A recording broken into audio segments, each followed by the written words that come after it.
Bonsoir, bonsoir, bonsoir.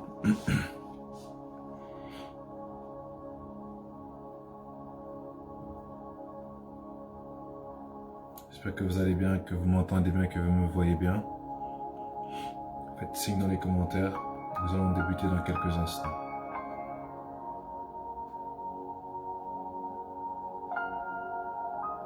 Merci Saint-Esprit.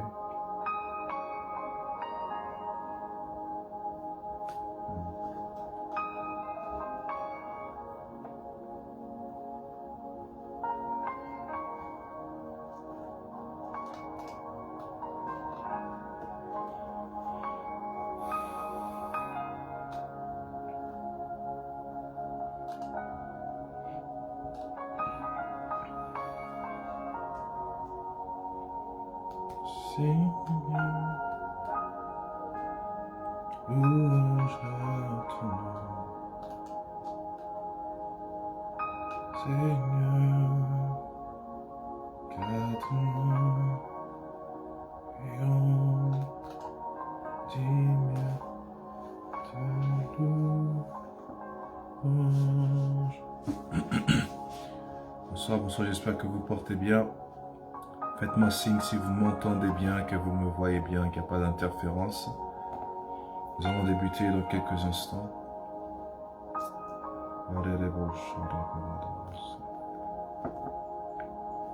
Merci Seigneur pour ce privilège d'être dans ta présence, oh Dieu. Pour être là parmi cette assemblée d'anges, Père éternel, mon Dieu, parmi cette assemblée de saints. Merci éternel mon Dieu pour ce privilège que tu nous accordes d'être là dans ta présence. Nous voulons te glorifier Seigneur. Glorifier ton nom. Seigneur, car ton nom est grand et digne de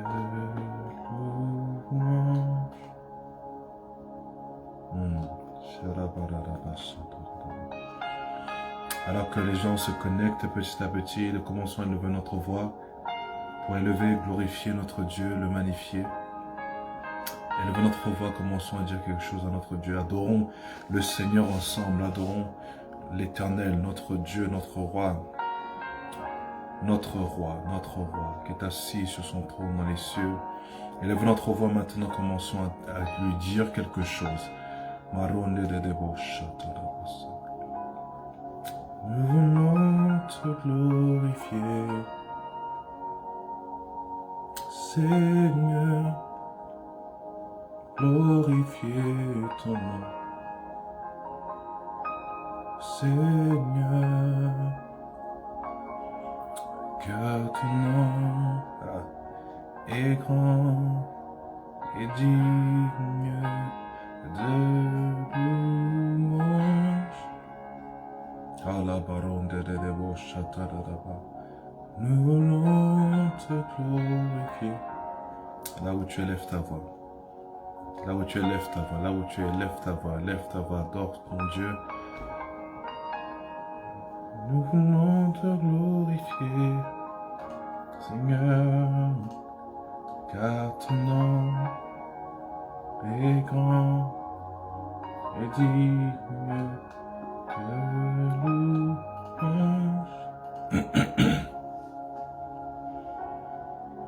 Nous voulons te glorifier.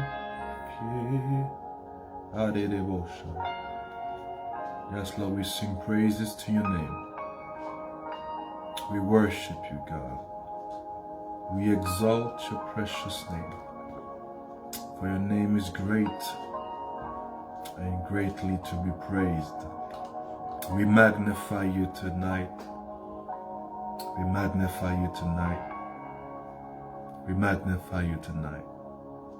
We magnify you tonight. Nous te magnifions ce soir. Nous te magnifions ce soir. Nous te magnifions ce soir. Nous voulons te glorifier, Seigneur, glorifier ton nom. Seigneur,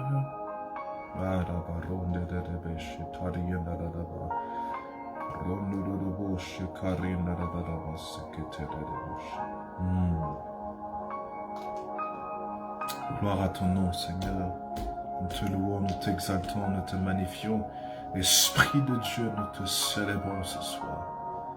Pardonne-nous, Père éternel, pour nos fautes, nos manquements, les choses que nous avons pu faire, les choses que nous avons dit, pensé, les choses que nous étions censés faire que nous n'avons pas accomplies. Pardonne-nous, Saint-Esprit de Dieu, pour les actes de désobéissance commis aujourd'hui. Pardonne-nous, éternel, mon Dieu, pour nos pensées, éternel. Que tu puisses nous purifier, nous sanctifier, nous nettoyer. Que tu puisses, éternel, mon Dieu, mon roi, papa, nous rendre purs devant ta face. Nous repentons de ces choses et, Père éternel, nous détachons de ces choses. Libère-nous de la mentalité de ce monde du péché et de nous avoir la mentalité de Christ. Détache-nous de ces choses qui nous lient si facilement, au Dieu de gloire. Nous allons les mettre de côté, afin de poursuivre la justice, poursuivre ce qui te plaît, ce que tu définis, ce qui te définit en tant que sainteté.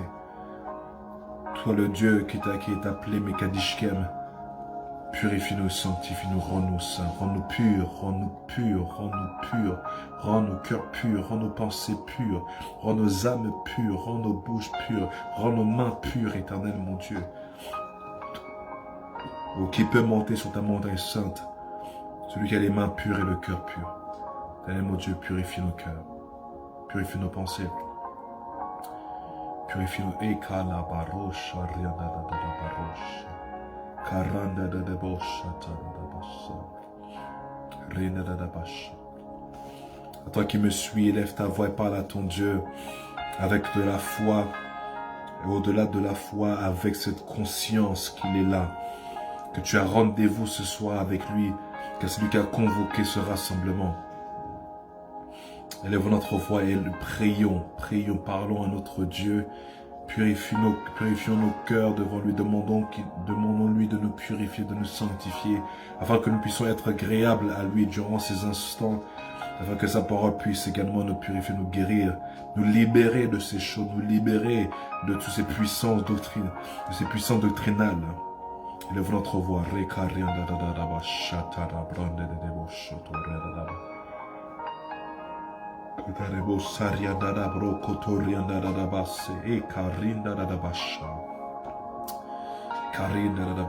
notre voix et parlons au Seigneur, car il est là parmi nous ce soir. Nous avons rendez-vous avec lui. Nous avons rendez-vous avec lui pour être enseignés par lui ce soir. Là où tu es, élève ta voix et parle-lui.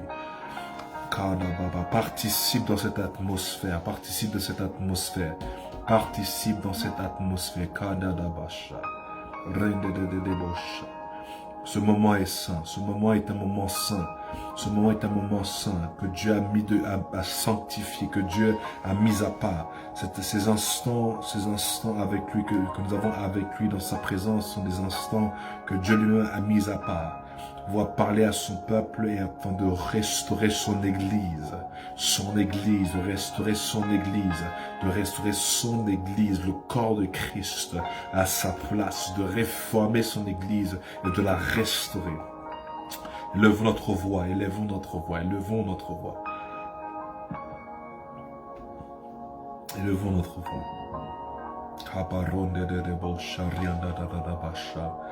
Remanda da broso cotorianda da bashe. Renda de bosse kerina la barosha tada da ba. Randa de bosha tada da basha. Nous voulons te glorifier. Ah oui, là où tu élèves ta voix. Élève ta voix, élève ta voix. Avec un cœur sincère, élève ta voix là où tu es. Avec un cœur sincère, adore ton Dieu. Avec un cœur sincère, élève ton Dieu. Avec un cœur sincère, oh mon Dieu, la présence de Dieu est là. Oh, toi qui m'écoutes, tu représentes l'Église. Toi qui m'écoutes, tu es l'Église. Et le Seigneur veut entendre son Église l'élever. Là où tu élèves ta voix, là où tu élèves ta voix, là où tu élèves ta voix. Lève ta voix dans cette présence. Le Seigneur est là. L'Esprit de Dieu est là. L'Esprit de Dieu est là. Il veut libérer une personne mentalement, libérer une personne au niveau de son âme, libérer l'Église de ses fausses doctrines, libérer l'Église de ses mensonges, de ses fausses idéologies, libérer l'Église d'une fausse spiritualité. Élevez votre voix et prions. Ah, nous t'adorons, nous te glorifions. Nous te magnifions, nous te glorifions. Seigneur, merci pour cette assemblée. Ah, pour cette assemblée angélique, éternel, mon Dieu, mon roi. Merci pour débauche. Merci pour ce soir. Merci car tes anges sont mobilisés pour libérer ton peuple, éternel, mon Dieu. Libérer ton église de toutes ces choses qui l'a liée captive, qui l'a gardée dans cette captivité. Mais tu as dit toi-même, Seigneur Jésus, que si nous connaîtrons la vérité, c'est cette vérité qui nous affranchira. Ainsi, Seigneur, ainsi de manière prophétique, oh Dieu, alors que la parole va être donnée, que ton Église, éternel mon Dieu, mon roi, soit libérée de ses chaînes, libérée, éternel mon Dieu, de tous ces mensonges, libérée de l'emprise de l'esprit de Jézabel. Au Dieu de gloire, je prie, Père, que cette entité spirituelle ne pourra pas vaincre ton Église, ô Dieu de gloire.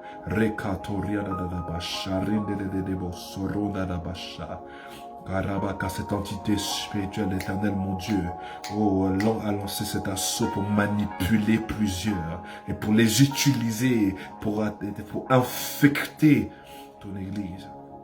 Ainsi, Seigneur, ce soir alors que nous sommes connectés, ce soir alors que nous sommes là, que tu puisses nous remplir, que tu puisses nous toucher, que tu puisses nous libérer, que tu puisses nous relever, que tu puisses nous restaurer, que tu puisses nous rétablir, que tu puisses nous exposer dans ta présence et dans ta gloire et devant ton cœur, ô Dieu de gloire. Expose-nous devant toi, éternel mon Dieu, expose-nous à ton lieu secret.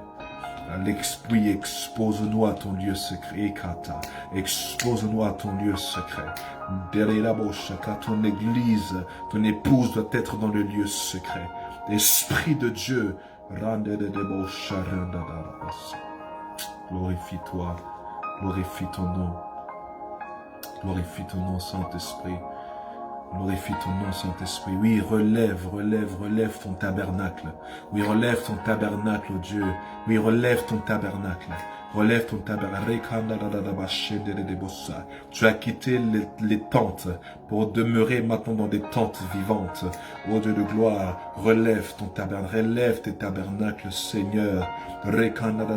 Nous qui représentons ton temple, ô Dieu de gloire, relève-nous dans la vérité, dans la lumière, dans la compréhension, dans la prise de conscience que nous sommes ton temple, que nous sommes ta maison, ta demeure sur cette terre, que nous sommes des temples vivants, que nous sommes tes autels, que nous sommes l'arche de l'alliance de ces temps de la fin. Ô Dieu de gloire, aide-nous à prendre conscience. Tu nous appelles à être des porteurs de ta présence. Tu nous appelles, éternel mon Dieu, à marcher sur la mentalité de Christ. Seigneur, Rando, Saint-Esprit de Dieu, que tu puisses nous aider à prendre conscience de qui nous sommes dans ces temps de la fin. Une nation de prêtres et de rois et de reines. Ainsi, Saint-Esprit, une nation de cette église glorieuse que tu es en train de nettoyer par ta parole, de te préparer pour toi-même. Cette église sans tache ni ride, cette église qui n'est pas attachée aux coutumes, aux rites, aux rituels, mais attachée à ton cœur, attachée à la conduite de ton esprit, Mais cette église éternelle, mon Dieu, mon roi, qui a l'huile jusqu'au débordement, qui a pris un surplus d'huile et qui ne se contente pas de ces choses qu'elle a eu à vivre jusque maintenant, pas cette église qui se contente seulement de ce qui s'est passé dans le passé, mais qui ne quitte pas, oh mon Dieu, pas cette église qui demeure à la croix, mais cette église qui va jusqu'à la chambre haute. Oui, cette église, cette église, cette église. Et donne cette église, Saint-Esprit de Dieu. Cette église qui n'est plus en deuil, mais cette église qui est dans cette assurance, car son époux est vivant. Cette église, dans le nom tout-puissant de Jésus. Dans le nom tout-puissant de Jésus. Parle-nous ce soir. Dispose-nous ce soir. Dans le nom tout-puissant de Jésus. Amen et Amen. Est-ce qu'on peut applaudir le Seigneur? Là où nous sommes, est-ce qu'on peut applaudir le Seigneur? Là où nous sommes, est-ce qu'on peut applaudir le Seigneur? Je vous invite à partager au maximum parce que ceci n'est pas que pour Emma Temple, ceci est pour le corps de Christ. Et que plusieurs puissent parvenir à la vérité, que même le monde aussi puisse vraiment être restauré dans sa connaissance de ce qu'est censé être l'Église de Dieu, comme cela a été dans l'acte des apôtres, comme cela a été à la naissance de l'Église, lorsque Christ était à la croix, et que l'Église a trouvé son souffle de vie à la Pentecôte. Yes. Est-ce qu'on partage au maximum? Car ce soir, nous avons rendez-vous avec le ciel.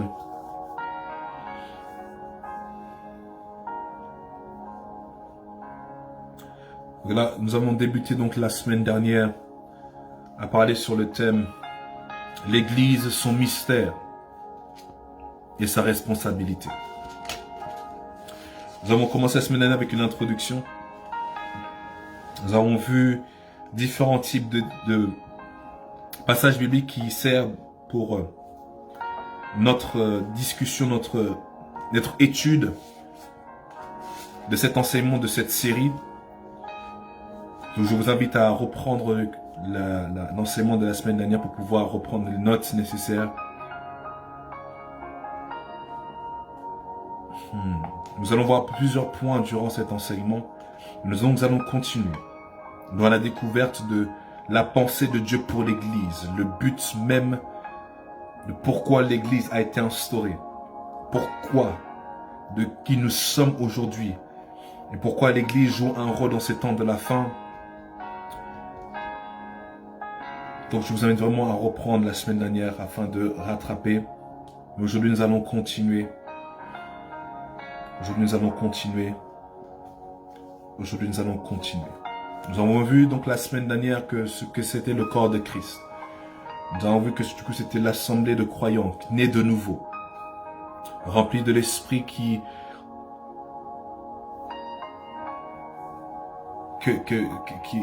sont sur la terre. Cette institution, ces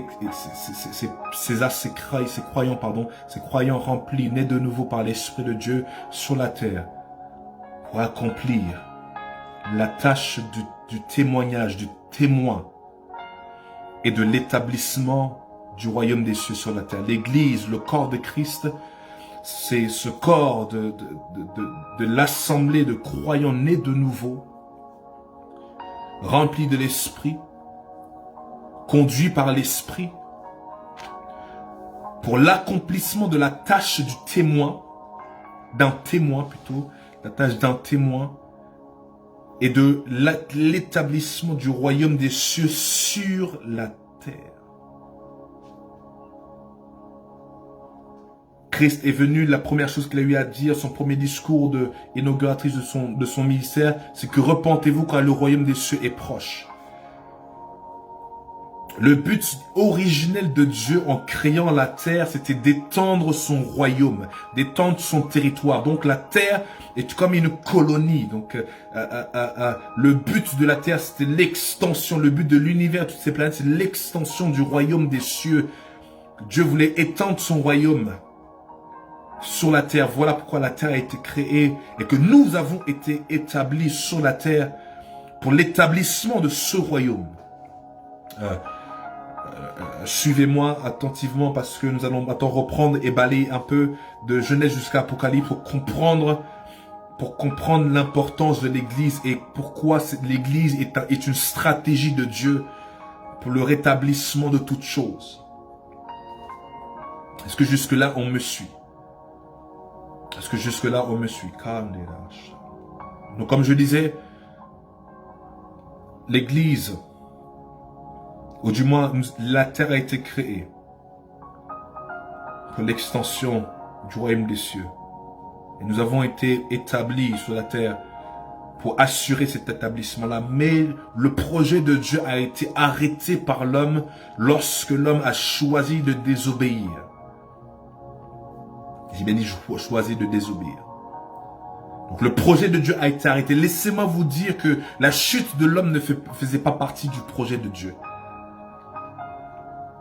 Et que ce que nous voyons aujourd'hui jusque maintenant n'était pas ce qui était prévu dans le projet parfait de Dieu. Lorsque l'homme a chuté, lorsque l'homme a désobéi, nous sommes tombés dans la volonté dans la volonté permissive de Dieu. Nous n'étions plus dans la volonté parfaite de Dieu, de la volonté permissive. Donc à partir de là, en fait, le plan de Dieu a été mis en arrêt et en pause.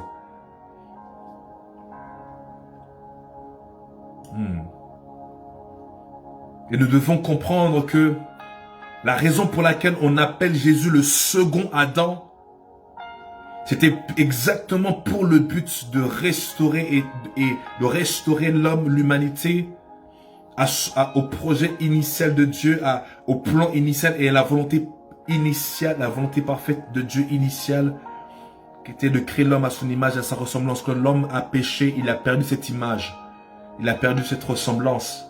Donc Christ est venu restaurer. La mort et la résurrection de Christ, la venue de Christ était le système de Dieu pour restaurer toutes choses. Le salut est un système de restauration. Je répète, le salut, la rédemption est un système de restauration. C'est important de le noter, de comprendre. Ce n'est pas juste accepter juste comme Seigneur et Sauveur et puis mener. Non, le projet de l'humanité de Dieu et de l'histoire de l'humanité est bien plus profonde que la religion. Voilà pourquoi on le cesse et on cesse de le dire que la Bible, Christ n'est pas une affaire de religion, mais une affaire d'un royaume. Est-ce que jusque-là on me suit, s'il vous plaît?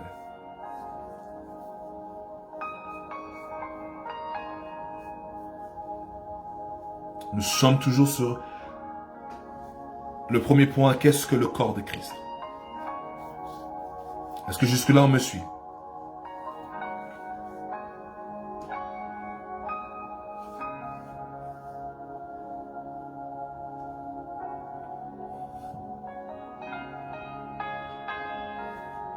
Mon Dieu, mon roi. À partir de là, j'espère vraiment que l'Église maintenant va prendre conscience de la responsabilité. Parce qu'on parle de l'Église, son mystère et sa responsabilité.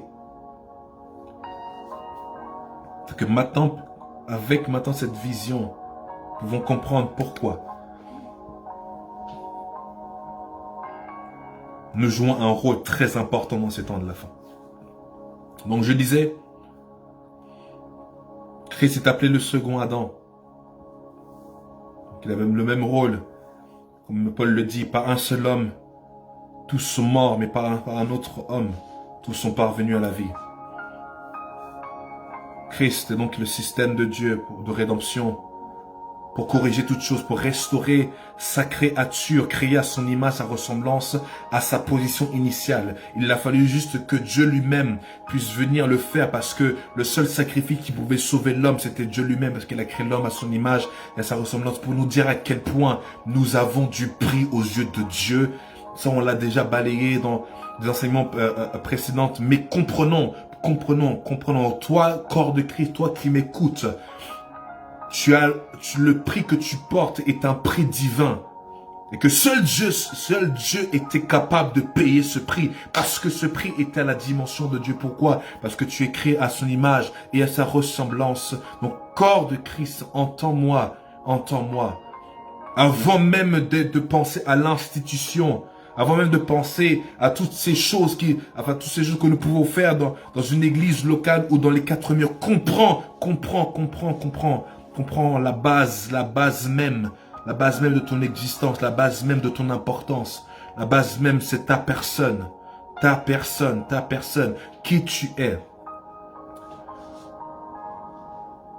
Et tu joues un rôle tellement important. Qui tu es, tel que tu es. Peu importe ce que tu as eu à faire dans le passé. Peu importe si tu n'es pas arrivé à la maturité spirituelle. Peu importe si tu en luttes encore avec certains péchés. Peu importe. Oh mon Dieu, Dieu place sur toi une valeur profonde. N'écoute pas ce que les autres disent et comment les autres te définissent. Peu importe si tu n'es pas parfait. Peu importe si tu as encore certaines choses avec lesquelles tu luttes jusque maintenant. Nous luttons tous avec quelque chose. C'est vraiment par la grâce de Dieu, par la miséricorde et par l'amour de Dieu que nous avançons. Et le Seigneur, par son plan, fait quelque chose dans notre vie, afin que par notre faiblesse, son nom seul puisse être glorifié. Et que la main de Dieu puisse être vue et expérimentée de nouveau au travers de nos vies. De la même manière, même les disciples qui ont marché avec Jésus n'étaient pas parfaits. Mais Jésus oh mon Dieu, a manifesté la même chose qu'il a dit à Paul. Il l'a manifesté au travers de ses disciples. C'est lorsque tu es faible que ma puissance est rendue parfaite. Est-ce que jusque-là on me suit? Donc, comprenons. Donc, le corps de Christ, c'est ce regroupement de croyants, nés de nouveau, conduits par l'Esprit, remplis de l'Esprit, ou du moins même s'ils ne sont pas encore arrivés à 100% dans la conduite de l'Esprit, mais ces personnes-là qui ont cette volonté, ce cœur, qui ont mis de côté leur propre vie qui portent leur croix et qui veulent suivre Jésus entièrement et avec sincérité. Voici le corps de Christ. Qui a pour but l'accomplissement de la tâche d'un témoin et de l'établissement du royaume des cieux. Et pour ce faire, Jésus a donné aux croyants en question l'autorité de son nom et la puissance du Saint-Esprit. Afin que, pour lui, afin de continuer la tâche qu'il a débutée il y a plus de 2000 ans, nous pouvons établir le royaume des cieux sur la terre. Voilà pourquoi dans le modèle de prière qu'il nous a donné, il est écrit que ton règne vienne et que ta volonté soit faite. Parce que c'est que l'homme physique qui peut établir, c'est que l'être humain qui peut établir les choses spirituelles dans le monde physique. Seul l'être humain ayant un esprit en lui peut invoquer les choses spirituelles pour qu'ils s'établissent sur la terre. Voilà pourquoi le diable cherche autant d'adeptes et de partisans et d'adhérents et des adorateurs. Parce que la louange et l'adoration sont des systèmes qui établissent des entités spirituelles sur la terre. Je répète, l'adoration, la louange, peu importe au diable ou à Dieu, est un système d'établissement des choses spirituelles sur la terre. Et la prière en fait partie aussi. Est-ce que jusque-là on me suit? Et prenez des notes. Là, nous sommes en train d'explorer toutes les réalités, une facette des réalités spirituelles concernant le corps de Christ. Mais nous devons comprendre une chose, que pour l'établissement du corps du royaume des cieux sur la terre et l'accomplissement de la tâche d'un témoin, il faut l'unité de ce corps. Un corps divisé, comme Jésus l'a dit, un royaume divisé contre lui-même ne peut tenir. Si Satan chasse Satan, il ne peut exister. Mais la même chose, si l'Église se combat lui-même, il ne peut jamais avancer. Et c'est exactement ce principe qui a été relâché par Jésus pour illuminer les pharisiens et les sadducéens C'est ce même principe-là que Satan utilise et pour que l'Église même se combatte contre elle-même. Le corps de Christ se combat contre lui-même. C'est qu'on a même des... Oh mon Dieu, mon roi. Des membres de la même Église. Là, je parle de l'Église locale. Des membres de la même Église locale qui viennent et que ce pour but simplement pour juger les autres. Au lieu qu'il y ait maintenant cet amour, cette entraide. Laissez-moi vous dire, aujourd'hui le monde, on l'a vu dimanche, lorsque le Seigneur m'a permis d'intervenir dans notre branche du matin. On a exploré Jean chapitre 17, la prière de Jésus. La prière de Jésus. Où il disait, je leur ai donné ma gloire afin qu'ils soient un, comme nous sommes un. Et que par leur unité, que le monde sache que tu m'as envoyé, Père. Donc, ce qui veut dire que la seule manière le monde saura que Christ était réellement là, que Christ était l'envoyé de Dieu sur la terre pour la rédemption, pour la restauration. C'est seulement au travers de l'unité de l'Église. Pas par les bonnes prêches, pas seulement par les prières, pas seulement par les évangélisations. Parce que laissez-moi vous dire aujourd'hui, beaucoup ont évangélisé, mais ceux quand ils sont venus à l'église, et qu'ils ont vu les divisions, qu'ils ont vu les hypocrisies, beaucoup sont retournés dans le monde. Beaucoup même ont préféré rejoindre nos frères musulmans.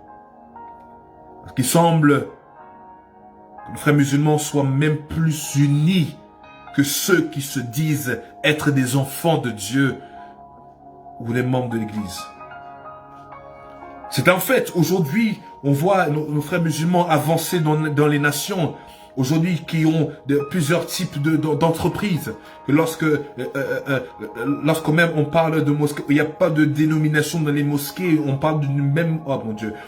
Et lorsque même il faut maintenant soutenir les mosquées, tous les musulmans se mobilisent. Voilà pourquoi j'ai un énorme respect pour nos frères musulmans. On peut dire ce qu'on veut, mais ils sont plus unis que ceux qui sont en Christ. Et leur unité se manifeste même par leur entraide. Leur unité se manifeste par leur soutien mutuel. Leur unité est manifestée par même un frère qui a une entreprise. On le booste ensemble. Ils le boostent ensemble. Que même lorsque l'un de leurs est attaqué, ils viennent tous le défendre. Mais qu'en est-il de ceux qui sont en Christ? Une personne chute, tous les chrétiens le crucifient. Du moins, une grande partie. Excusez-moi pour cette généralisation. Et après, le monde regarde et le monde voit. Chrétiens qui s'entretuent, qui se crucifient. Et le monde dit, c'est ça être en Christ. C'est ça, ils prêchent l'amour. Mais ils ne se supportent même pas entre eux. Cet enseignement-là, sur le corps de Christ, n'est pas un enseignement populaire. Il ne va pas forcément plaire. Mais je me dois d'obéir à ce que le Seigneur me demande de dire et de partager dans ces temps de la fin. Est-ce qu'on me suit jusque-là? Sur la présence de Dieu. Il y a beaucoup de choses que je vois, que j'entends. Beaucoup de personnes qui viennent me parler de leur déception, de pas mal de choses. De ce qu'une personne a fait contre elle, des choses extraordinaires et profondes et même qui brisent le cœur. Je dis, mais c'est pas possible. Une personne de la même église ou même qui se professe être un enfant de Dieu, qui peut faire ces choses-là. Malheureusement, oui. Malheureusement, des choses catastrophiques qu'on entend dans le corps de Christ. Des chrétiens qui se réunissent pour prier pour la mort d'un de leurs frères ou de leurs sœurs. Des chrétiens qui se réunissent pour prier pour la mort de la femme du pasteur ou du pasteur. Ah! Et ils se rassemblent pour prier Dieu, pour causer... Et on se dit, mais l'homme, ou du moins l'enfant de Dieu aujourd'hui n'a plus la crainte de Dieu. C'est de leur bouche, comme Jésus l'a dit, de leur bouche seulement qu'ils l'honorent, mais leur cœur est loin. Personne qui te sourit en face, qui sourit en face devant l'homme de Dieu ou la servante de Dieu, mais qui par derrière le crucifie. Et après, cette même personne revient dans la même église dont il crucifie la tête pour ensuite chanter des louanges et l'adoration à Dieu. C'est de la malédiction, je le répète, c'est la malédiction que tu invoques sur toi-même. La malédiction, parce que tu peux mentir à tout le monde et pas à Dieu. Il est temps que la crainte de Dieu revienne dans le corps de Christ.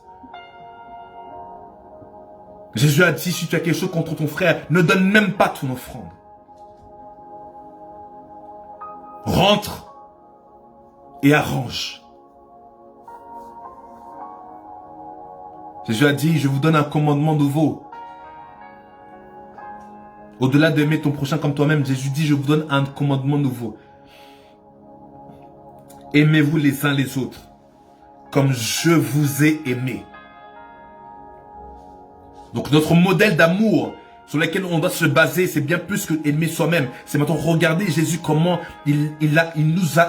comment il nous aime, comment il a traité les disciples d'avant en étudiant les Écritures et appliquer la même chose. Jésus était patient.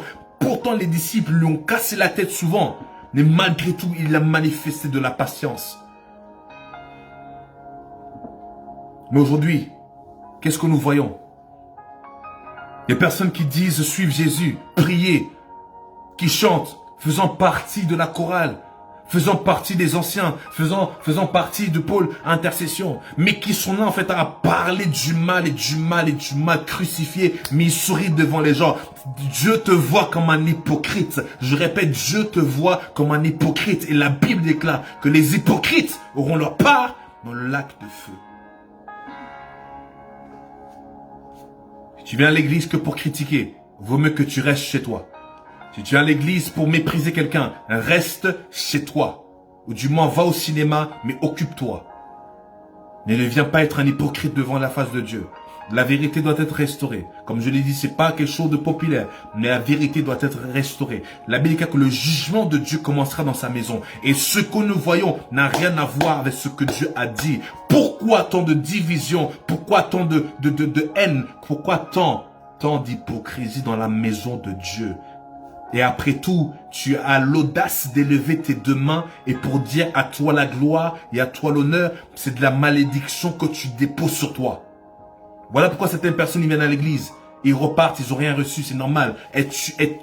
On n'offre pas n'importe quoi à Dieu. Est-ce que tu offres exactement ce que Dieu attend de toi? Dieu attend de l'amour.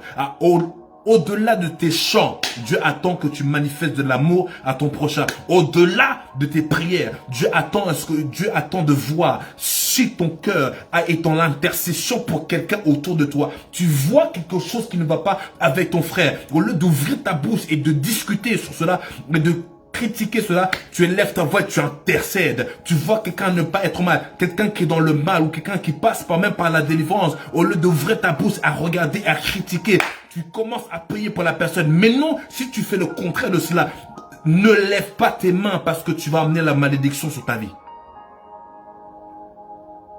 La vérité doit être rétablie et je vais le dire sans filtre. Beaucoup viennent à l'église et ils se ressortent, ils ne reçoivent rien, c'est normal. Parce qu'on ne vient pas à l'église comme ça avec ce qu'on pense être bon. On vient à l'église pour offrir à Dieu un culte raisonnable, sain et agréable. C'est-à-dire présenter notre corps comme un sacrifice saint et agréable à Dieu. Je répète, la Bible dit saint et agréable. La question est, quand tu viens à l'église locale, dans l'église locale, est-ce que tu es agréable à Dieu? Tu es choriste, tu te tiens sur l'estrade, tu chantes, mais tu as quelque chose contre quelqu'un. Mon Dieu, mon roi, quelle malédiction. Tu es à l'église, mais tu es dans un groupe dans l'église pour servir Dieu, mais tu n'es pas uni, il n'y a pas d'unité et ça ne te gêne pas. Et tu penses qu'à toi. Moi, j'ai fait ma part, je rentre chez moi. Mon Dieu, mon roi, quelle malédiction. Quel l'individualisme qui est dans la société est même entré maintenant dans l'église de Dieu. France, église de la France, la francophonie et du monde entier. L'église n'est pas un lieu d'individualisme. Lisez les Actes des Apôtres. Et vous verrez à quel point nous sommes à côté de la plaque.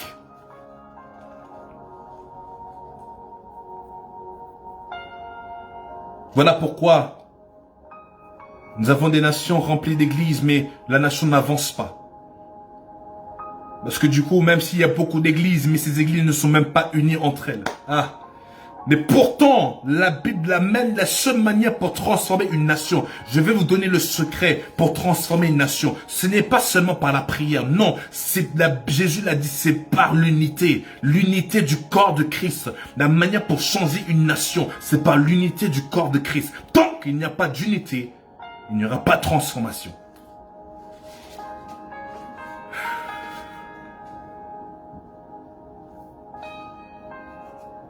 Je dis maintenant dans l'église, c'est de la politique.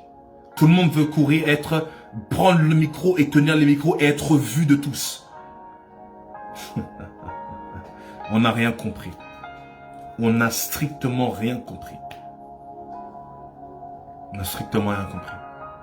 Église, ta responsabilité, c'est de faire la tâche d'un témoin et l'établissement du royaume de Dieu sur la terre dans ta nation. Mais là, cela peut être possible quand tu examines ta propre vie, toi, église, organisme. Examine ta vie. Examine ta vie. Est-ce que tu es agréable à Dieu? Est-ce que tu marches comme Christ a marché? Ou tu marches seulement par ce que tu penses que Dieu peut accepter? Ce n'est pas moi qui le dis, les amis. Mais c'est la parole de Dieu. Les disciples, nous en tant que disciples, notre rôle c'est de travailler ensemble. Parce que laissez-moi vous dire, sans qu'on ne travaille ensemble, on ne pourra pas. On ne pourra pas. Parce que Paul l'a dit dans le livre d'un Corinthien. Si la tête maintenant dit je peux être la tête parce que du coup il veut être les pieds. Et ce qui est extraordinaire dans ce passage, on va le prendre ensemble. 1 Corinthiens chapitre 12, versets 12 à 27. On va le lire ensemble. Il y a un passage dans cela qui m'intéresse énormément. Il y a un passage qui m'intéresse énormément. Nous allons le lire ensemble. Nous sommes toujours dans qu'est-ce que le corps de Christ. Et si le temps nous permettra, nous débuterons sur les différentes images bibliques que la Bible nous donne sur l'Église. Quelles sont les différentes images que Dieu révèle de l'Église dans sa parole. Nous verrons cela ce soir ou la semaine prochaine. Mais il est important que nous puissions finir sur qu'est-ce que le corps de Christ. 1 Corinthiens chapitre 12.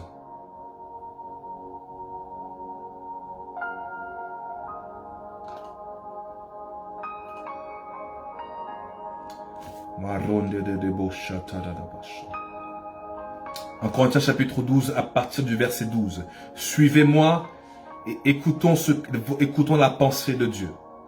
Le corps forme un tout, mais a pourtant plusieurs organes. Nous connaissons là, Paul nous vous emmène dans la biologie.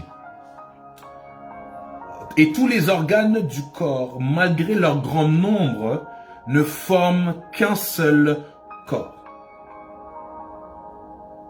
D'accord? Donc on avance. Il en va de même pour Christ. Même Paul le dit, il en va de même pour Christ. En effet, que nous soyons juifs ou grecs, esclaves ou libres, nous avons tous été baptisés dans un seul esprit pour former un seul corps. Et nous avons tous bu à un seul esprit. Verset 14. Ainsi le corps n'est pas formé d'un seul organe, mais de plusieurs. Si le pied disait, puisque je ne suis pas une main, je n'appartiens pas au corps, ne ferait-il pas pour autant partie du corps? Et si l'oreille disait, puisque je ne suis pas un œil, je n'appartiens pas au corps, ne ferait-elle pas partie du corps pour autant? Si tout le corps était un œil, où serait l'ouïe? S'il était tout entier l'ouïe, où serait l'odorat? En effet, Dieu a placé chacun des organes dans le corps comme il l'a voulu. Ce qui veut dire, les amis, que la manière dont les organes sont disposés dans le corps humain, ce qui est extraordinaire, c'est que nous sommes peut-être de différents horizons, origines, cultures, couleurs de peau, mais nous avons la même couleur de sang et nous avons la même disposition d'organes dans le corps. Je répète, malgré que nous soyons de différents horizons, d'origine, d'ethnie, etc., nous avons tous la même couleur de sang. Même couleur de sang. Et la disposition des organes sont pareilles pour tous. Le cerveau de tout le monde est ici. Mon Dieu. Le cœur de tout le monde est ici. Les poumons de tout le monde ils sont ici. Ah. Avançons seulement. Mais j'espère que vous avez capté la révélation. C'est-à-dire que votre corps, Dieu a voulu que le cerveau soit là. Dieu a voulu, oh mon Dieu, que les muscles soient d'une certaine manière, que les nerfs soient d'une certaine manière. Tu as voulu que les reins, le foie, toutes ces choses soient placées d'une certaine manière. Donc, ce qui veut dire, à l'intérieur de toi, tout a été voulu par Dieu. Tout comme tout est classé, c'est Dieu qui l'a voulu. D'accord. On avance. 19. S'ils étaient tous un seul organe, où serait le corps? Il y a donc plusieurs organes, mais un seul corps. L'œil ne peut pas dire à la main, je n'ai pas besoin de toi, mon Dieu, mon roi. Ni la tête dire aux pieds, je n'ai pas besoin de vous. Bien plus les parties du corps qui paraissent être les plus faibles sont nécessaires et celles que nous estimons être les moins honorables du corps, nous les entourons d'un plus grand honneur. Ainsi, nos organes les moins décents sont traités avec plus d'égards, tandis que ceux qui sont décents n'en ont pas besoin. Oui. Dieu a disposé le corps de manière à donner plus d'honneur à ceux qui en manquaient. Afin qu'il n'y ait pas de division dans le corps, mais que tous les membres prennent également soin les uns des autres. Oh mon Dieu, mon roi, là, Paul nous parle que du corps humain. Mon Dieu. Et ce qui, même donc je comprends pourquoi Paul a dit même la nature nous enseigne. Ce qui veut dire, là c'est extrêmement important de comprendre. Le verset 26 dit ceci. Si un membre souffre, tous les membres... Lisons ensemble le verset 26, s'il vous plaît. Si un membre souffre, tous les membres souffrent avec lui. Si un membre est honoré, tous les membres se réjouissent avec lui. Ma question est, pourquoi le corps de Christ ne fonctionne pas comme ça? Pourtant, c'est extraordinaire ici. Oh mon Dieu, mon roi.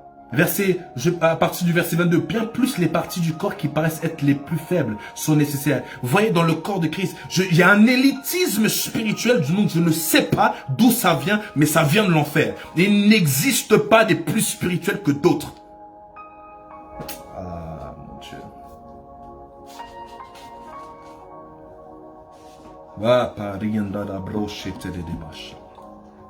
À vrai dire, la vraie spiritualité, c'est ta capacité à aller sur tes pieds et nettoyer les pieds de ton prochain, comme Jésus l'a montré. Si la tête lui-même qui mérite toute la gloire, qui lui-même a le droit de nous écraser, nous épiner, nous rejeter, nous condamner, nous envoyer en enfer, si lui-même s'est retiré son habit, oh mon Dieu, est allé sur ses genoux, il s'est sali et a nettoyé les pieds de ses disciples. Le maître lui-même dit, si vous m'appelez maître et enseignant, et vous voyez ce que je fais, faites exactement pour vos frères ce que je suis en train de vous faire. Mais la question est, oh mon Dieu, nous avons aujourd'hui, on n'a plus des personnes qui sont comme Christ. Non, mais nous avons des pharisiens et des sadduciens dans le corps de Christ.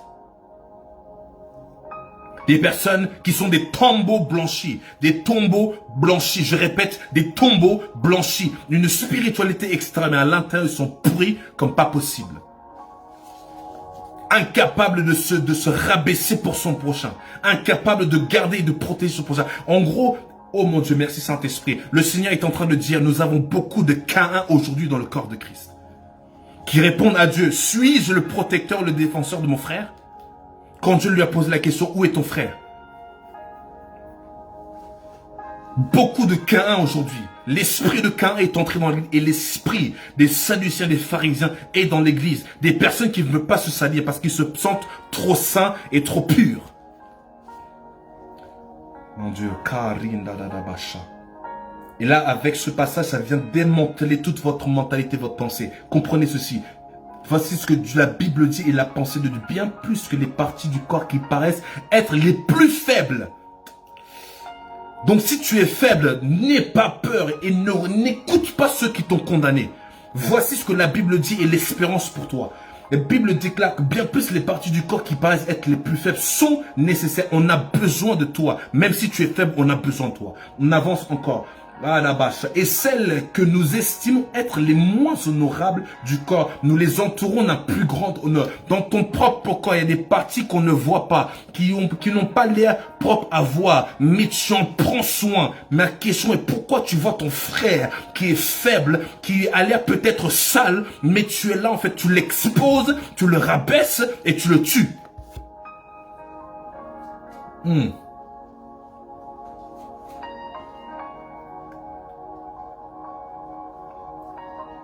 Ok.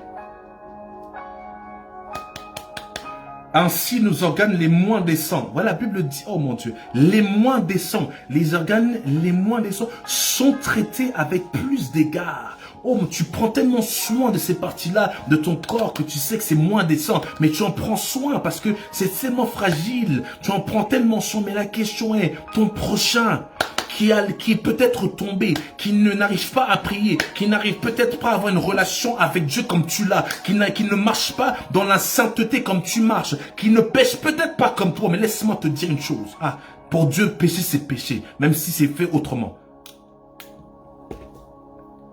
Et là, oh mon Dieu. Et ce qui est extraordinaire, voici ce que Paul dit. Tandis que ceux qui n'en ont pas, tandis que ceux qui sont décents, tandis que ceux qui se sentent honorables, spirituels, n'ont pas besoin de cet honneur. Ishata, mon Dieu, mon roi, merci Seigneur Jésus. Tu es un Dieu qui a de l'égard et qui donne l'honneur à ceux que l'homme juge ne pas avoir de l'honneur. Tu es celui qui relève ceux que le monde est en train de rabaisser. Tu es celui qui choisit les choses viles, rejetées. Merci Seigneur que tu n'es pas un homme.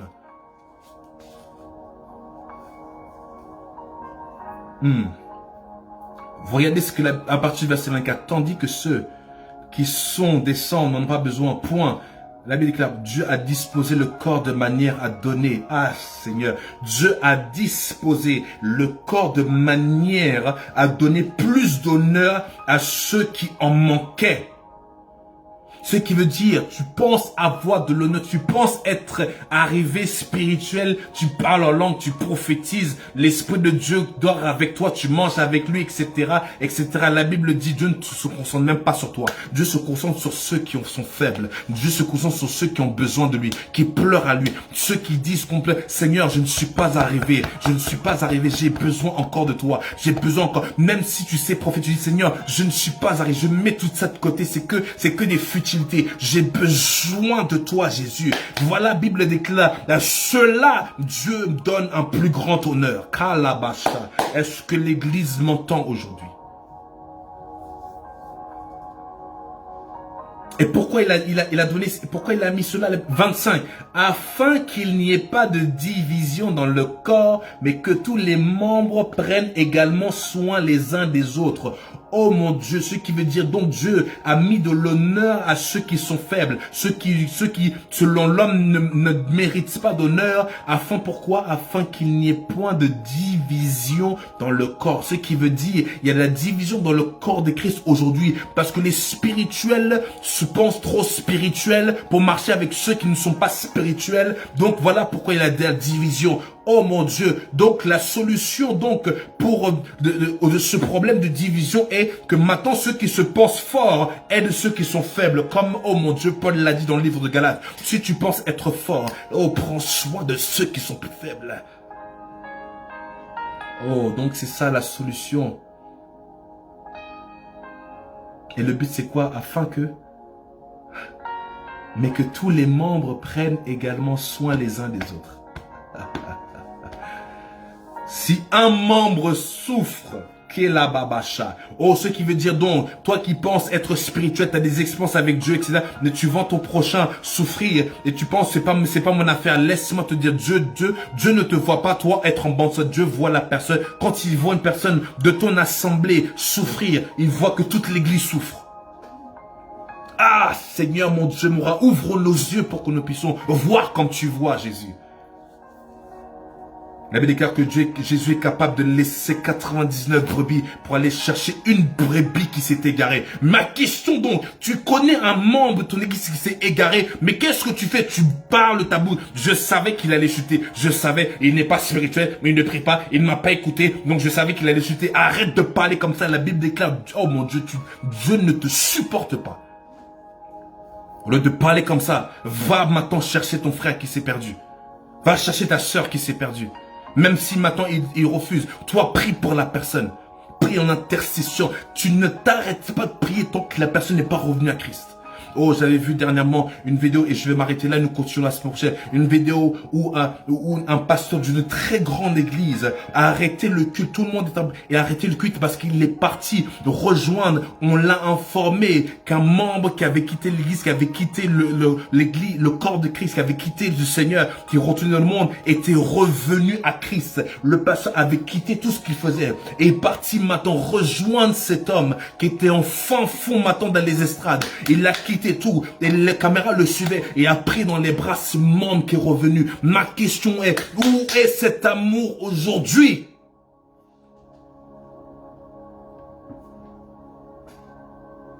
Et on est là à voir cette audace de dire que nous aimons Dieu.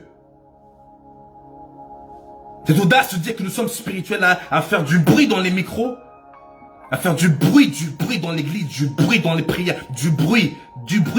La Bible déclare 1 Corinthiens 13, des cymbales retentissants qui cassent la tête.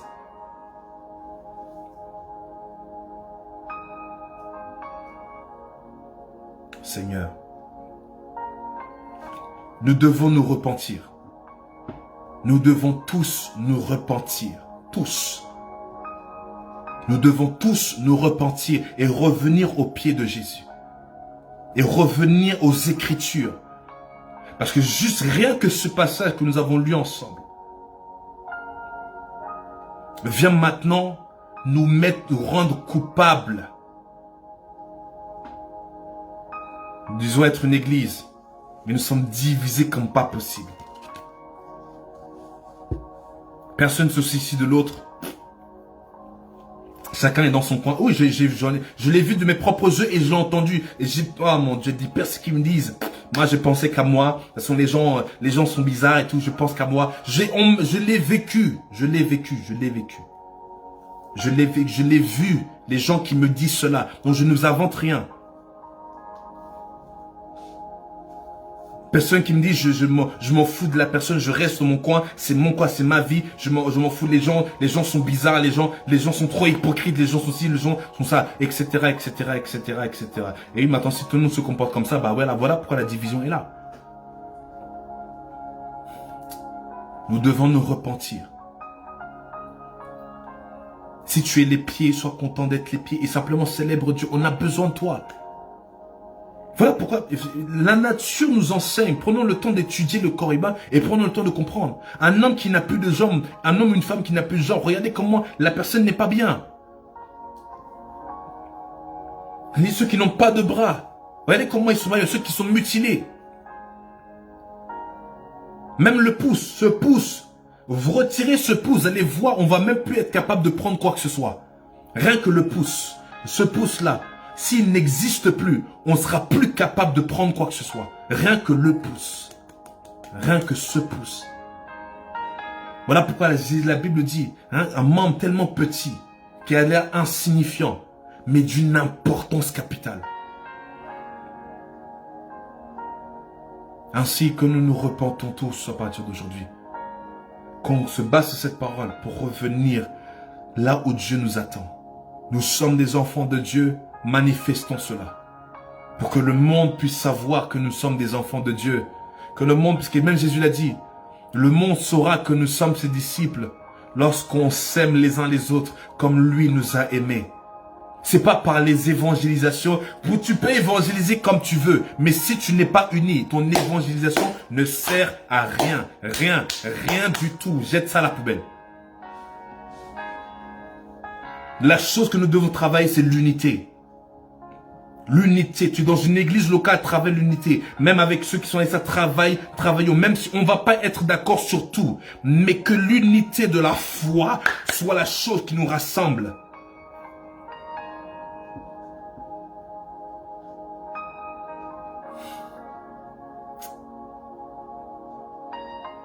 Ah mon Dieu, mon roi.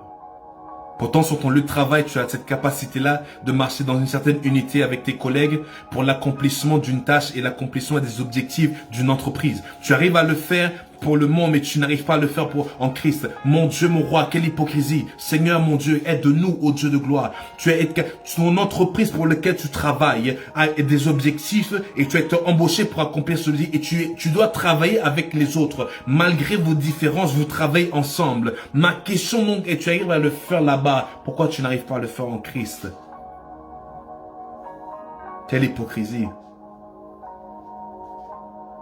Oh, parce que là-bas, tu reçois un salaire. C'est pour ça que tu es plus dévoué que alors que là, tu reçois la vie éternelle. Tu as le Seigneur, tu as Dieu lui-même.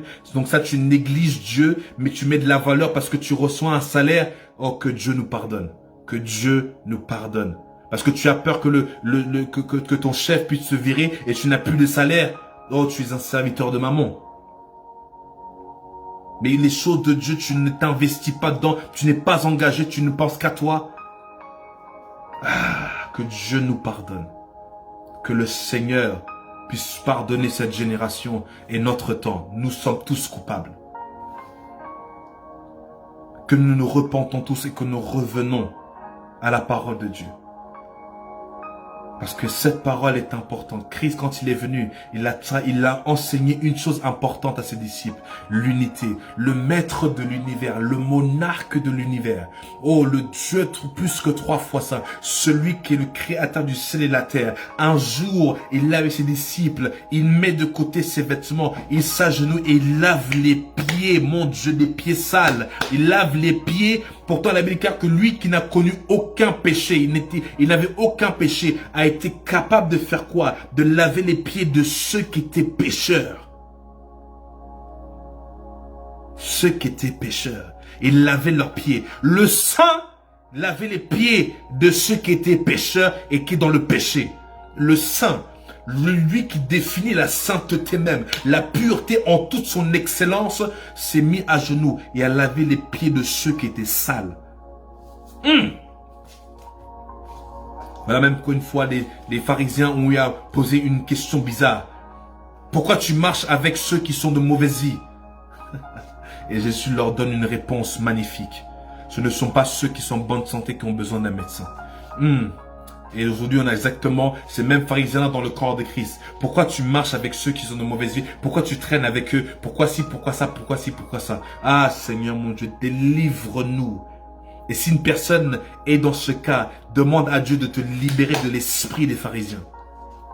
Parce que c'est un esprit antichrist. J'espère que ça avait été béni ce soir. Encore une fois, cet enseignement, c'est pour nous rappeler la pensée de Dieu. Et que nous puissions tous revenir afin que nous puissions vraiment et véritablement avoir un impact ici en France ou dans le pays dans lequel tu te trouves. Parce que le monde doit savoir que Christ est vivant. Mais la seule manière que le monde saura, c'est pas par des croisades, des conférences, des parler en langue et toutes ces choses. C'est seulement quand il y a surtout par l'unité. Une unité pure, une unité basée sur le Saint-Esprit. Un seul et même esprit. Que le Seigneur vous bénisse. Et je prie. Prenons juste 2 minutes pour prier pour le corps de Christ. Prenons juste une minute seulement, élevons notre voix et prions pour le corps. Disons Seigneur, pardonne-nous. Seigneur, pardonne-nous et aide-nous à revenir dans l'unité de la foi, l'unité de l'esprit. Élevons notre voix et prions pour le corps de Christ. Prions pour le corps de Christ. Prions pour nos églises locales. Élevons notre voix et prions dans le nom tout-puissant de Jésus. Pendant 1 minute, là où tu es, élève ta voix et prions dans le nom de Jésus. Seigneur, pardonne-nous. Éternel mon Dieu, pardonne-nous d'avoir nous être éloignés de ce que tu nous as recommandé. Esprit de Dieu, tu as dit si nous t'aimons, nous devons garder tes commandements. Et l'un de tes commandements que tu nous as donné, oh mon Dieu, mon roi, c'est de nous aimer les uns les autres. Comme tu nous as aimés, Seigneur, nous avons échoué dans cette tâche. Pardonne-nous, ô Dieu de gloire. Aide-nous à revenir, purifie-nous, sanctifie-nous, nettoie-nous. Que la malédiction puisse être ôtée du corps de Christ à cause de notre désobéissance dans cette parole, ô Dieu de gloire. Que la France, que nos nations ne soient pas frappées à cause de notre désobéissance et notre manque d'unité et par notre division. Pardonne-nous, Seigneur. Pardonne-nous, Esprit de Dieu. Pardonne-nous, ô Éternel, mon Dieu. Pardonne-nous, Jésus. Car tu n'es pas mort pour cela. Tu n'es pas mort pour cela. Tu n'es pas mort pour cela. Tu n'es pas mort pour cela, Jésus. Aide-nous à revenir dans la vérité et la véritable amour. Cet amour-là, comme tu nous as aimés, aide-nous à nous aimer les uns les autres. Aide-nous, Éternel mon Dieu, à être patient, à nous protéger, à nous garder, à nous soutenir. Et que l'esprit, Éternel mon Dieu, de Jézabel soit lié, chassé. Et que l'esprit des pharisiens, cet esprit antéchrist, Éternel mon Dieu, soit ôté de parmi nous, Seigneur. Du cœur de ceux peut-être que cet esprit influence, de la pensée de ceux que cet esprit influence. Libère-nous de cela, libère-nous, Seigneur, libère-nous, ô Dieu. Libère-nous de l'esprit de division. Libère-nous, ô Dieu. Brise toutes les malédictions, brise les alliances, brise toutes tes choses, brise tous tes mensonges, ô Dieu de gloire. Détruis, renverse ces forteresses démoniaques, renverse ces mensonges, ces idéologies, éternel mon Dieu. Nettoie-nous de ces choses, libère-nous de cet orgueil, ô Dieu de gloire. Libère-nous de l'animosité, libère-nous de l'arrogance, libère-nous, ô Dieu de gloire. Des racines de ces choses de nos cœurs, de nos pensées, des racines du corps de Christ et de nos corps et de nos vies, Seigneur Jésus, des racines de nos églises locales, toutes ces choses dans le nom de Jésus.